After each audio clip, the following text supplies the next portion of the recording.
አሐዱ አምላክ አሜን። በስመ አብ ወልድ ወመንፈስ ቅዱስ አሐዱ አምላክ አሜን።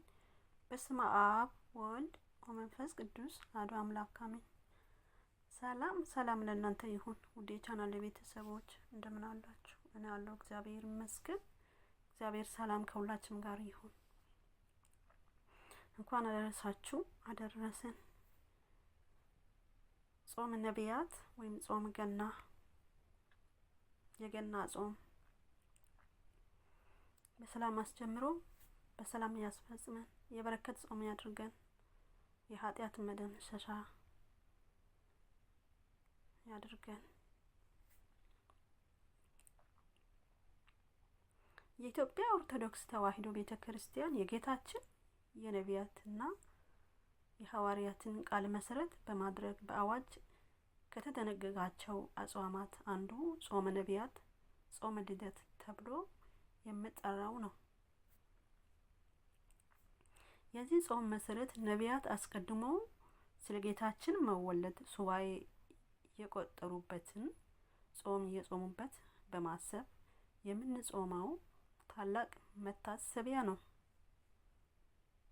ጾመ ነቢያት በየዓመቱ ከህዳር 15 ቀን ጀምሮ እስከ በዓለ ልደት ዋዜማ ድረስ የሚጾመው ከሰባቱ አጽዋማት መካከል አንደኛው ጾም ነው።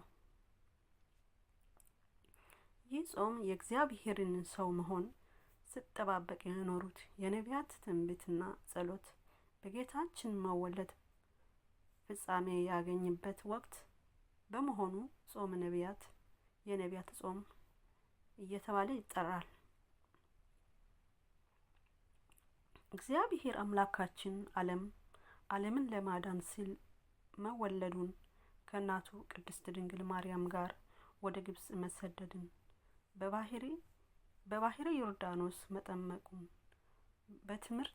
በትምህርት ብርሃንነት ጨለማውን ዓለም ማብራቱን ለሰው ልጆች ድህነት ሲል ልዩ አይነት መከራ መቀበል መሰቀሉን መሞቱን ከሙታን ተለይቶ መነሳቱን ማረጉን ዳግም ለፍርድ የሚመጣ መሆኑን በአጠቃላይ የማዳን ስራውን በየዘመናቱ የተነሱ ቅዱሳን ነቢያት በመንፈስ ቅዱስ ተቀኝተው አስቀድሞ በትንቢት ተናግረዋል። ለአዳም የተነገረው የድህነት ተስፋ ስለተፈጸመበትም ጾም የአዳም ጾም ይባላል። ስለ እግዚአብሔር ሰው መሆን በስፋት ትምህርት ወንጌል የሚሰጥበት ወቅት በመሆኑ ጾመ ስብከት የስብከት ጾም የጾሙ መጨረሻው መፍቻ በዓለ ልደት በመሆኑ ደግሞ ጾመ ልደት የልደት ጾም በመባል ይታወቃል። በተመሳሳይ መልኩ ይህ ጾም የፊልጵዎስ ጾም ተብሎ ይጠራል። ሐዋርያው ቅዱስ ፊልጵዎስ በአፍራቅያን አውራጃዋ ሁሉ እየተዘዋወረ በጌታችን አምላካችን መድኃኒታችን ኢየሱስ ክርስቶስም ወንጌልን በማስተማር ድንቅ ታምራት በማድረግ ብዙዎቹ ወደ አማን እግዚአብሔር ሲመልሱ ቆይቶ ትምህርቱን በማይቀበሉ የአፍራቅያ ሰዎች አማካኝነት በሰማዕትነት አልፏል። ደቀ መዛሙርቱ ስጋውን ሊቀበሩ ሲሉም ስለተሰወረባቸው የሐዋርያውን ስጋ ይመልስላቸው ዘንድ ሱባዔ ይዞ በጾም በጸሎት ተወስነው በለመኑት ጊዜ እግዚአብሔር ልመናቸው ተቀብሎ በሶስተኛው ቀን መልሶላቸው ስጋውን ወይም አስክሬኑን በክብር አሳርፎታል። ደቀ መዛሙርቱ የሐዋርያውን ስጋው ካገኙ በኋላ እስከ ጌታችን ልደት ድረስ ጾመዋል። ስለዚህም ጾመ ነቢያት ጾመ ፊልጵዎስ እየተባለ ይጠራል። ከዚህም ሁሉ ጋር ወልደ አምላክ ክርስቶስን በግብረ መንፈስ ቅዱስ እንደምትጸ ጸንሰው እመቤታችን ቅድስት ድንግል ማርያም መልአኩ ቅዱስ ገብርኤል ካበሰራት በኋላ እመቤታችን ሰማይና ምድር የማይወስነውትን አምላክ ጸንሼ ምን ሰርቼ ወልዳለሁ በማለት ጌታችን ከመወለዷ አስቀድማ ጾማለች እና ይህ ጾመ ማርያም በመባልም ይታወቃል። በአጠቃላይ በዚህ በጾም ነቢያትም ሐዋርያትም ቀደምት አባቶቻችንም ጾመው በረከት አግኝቶበታል።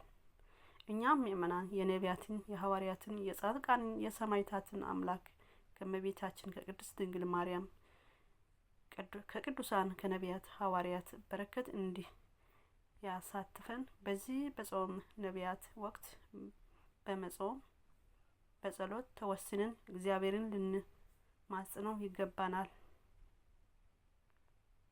ወስብሐት ለእግዚአብሔር። ምንጩ ፍትሐ ነገሥት ንባብና ትርጓሜ አንቀጽ 15 ጾምና ምጽዋት ዲያቆን ቃኘው ወልዴ ገጽ 40 እስከ 50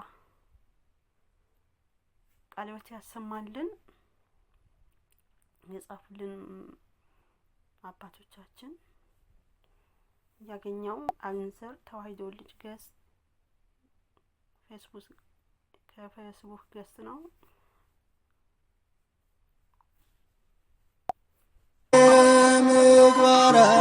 ምግባራችን ምንም ቢከፋ እባክህ አትራቀን እንዳንጠፋ።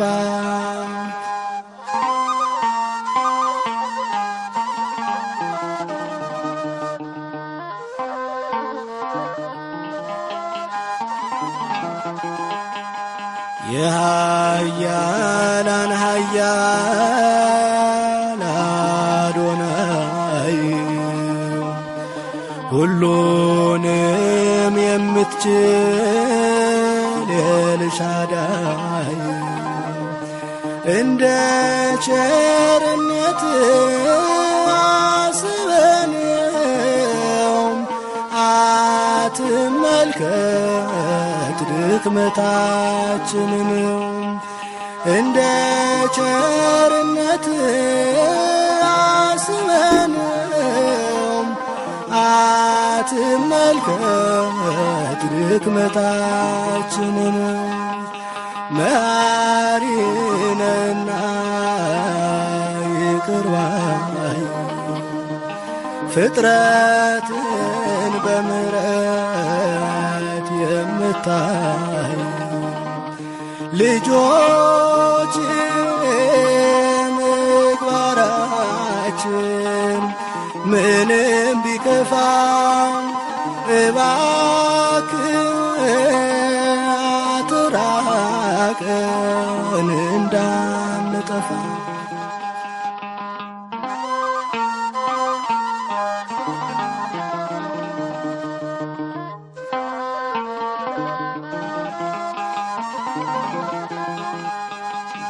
ገናኖች ለክብር ይሰግዳሉ ኃያላን እግር ስር ይወድቃሉ ከቶ አይወሰንም ቸርነት መሐሪ ነህ አንተ ለፍጥረት ከቶ አይወሰንም ቸርነት መሐሪ ነህ አንተ ለፍጥረት መሐሪ ነህና ይቅር ባይ ፍጥረትን በምሕረት የምታይ ልጆች ምግባራችን ምንም ቢከፋ